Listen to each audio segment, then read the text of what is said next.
Diamandis, good morning to you, or I guess good afternoon. You're in Washington, D.C., joining us. Just for everybody, I'm sure everybody does know you. You are the Saudi ambassador to the United States, and you're chairwoman for the Special Olympics in Saudi. And thank you for joining us today. Not all. Thank you, Peter, and good morning, afternoon, and evening to everybody listening. Yeah. So one of the things that I think I'd love you to address, because it's very important, as you serve as the chairwoman to the Special Olympics in Saudi and the Kingdom, this cannot be easy for people of special needs. Everybody who has had their health and has had, their normal support system is still massively challenged. How do you think about this? How can you help us understand or appreciate the challenges they have? So for me, one of the things that breaks my heart is we've looked at the containment of this virus without looking at the aggregated data of the individuals with disabilities. In the Kingdom alone, we have 450,000 people with intellectual disabilities. And when you consider that individual, you also have to consider 2 more people in that family unit that help to take care of that individual. Typically, these individuals have issues with general difficulties with the simple tasks, and also obstructive access to, I'd say, healthcare facilities and dedicated facilities.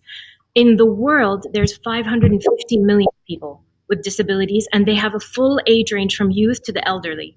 And when we consider them, you have to really understand the people in this room. If we have somebody with a disability in our family, we're privileged because we have the ability to take care of them. The majority of individuals with disabilities live in family situations of 8 or more, and they do not have the physical access to care. And also, we talk about technology. They don't have access to the technology that we would have to support our children. And it pains me as a mother to know that another mother could not give her child what I know I could give my own. So I think my ask would be, how do we disaggregate the data to focus on these individuals and create the support networks that would actually impact them directly? I'm thinking about technology. A lot of your other speakers, and we focus a lot in FII about technology and the solutions it could provide. It's wonderful to think that we could send groceries to a home that has a child with a disability or an adult with a disability. And I'm very focused on the intellectual here. But if that product involves cooking, what is our expectation of this individual? How could we actually take that next step and say, who is this person? What do they need? How do they need it? When my son was about 4 weeks old, he was hospitalized for a breathing condition. And when we left the hospital, he was given a monitor that we would plug into the wall. And for about 8 months, my child lived with this monitor, and everywhere we went, we carried it with us. And I was living in the United States at the time, and Fairfax County gave me a little card that said, because my child needs electricity, if ever there's a power outage, my home would be registered as one of the first that they would respond to turn electricity on.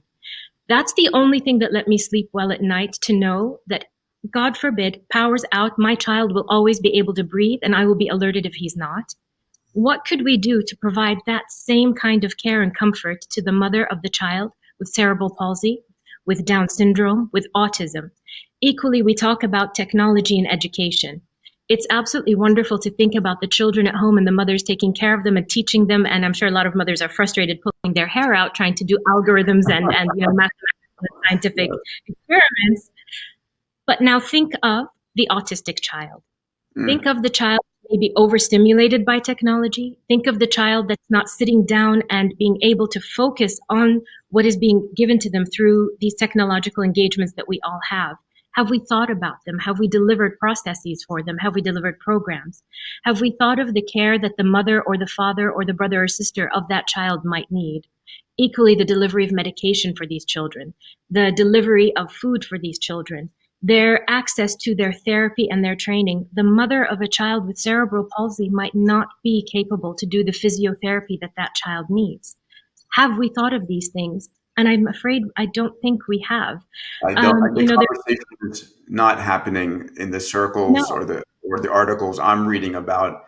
And I want to thank you for raising this here. A last word from you to keep this on time. I apologize for keeping it just short. I would say to the thinkers, the creators, the innovators listening to us today, think that next step down. And when we think of the next boom of creations that could come out of this, what is the Uber? What's the Venmo? What is the Airbnb for this community? Because they count and they're important, and their families would appreciate it infinitely.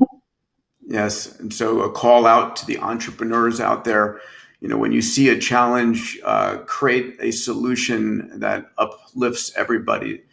Your Royal Highness, it is always a pleasure and an honor to hear your wisdom.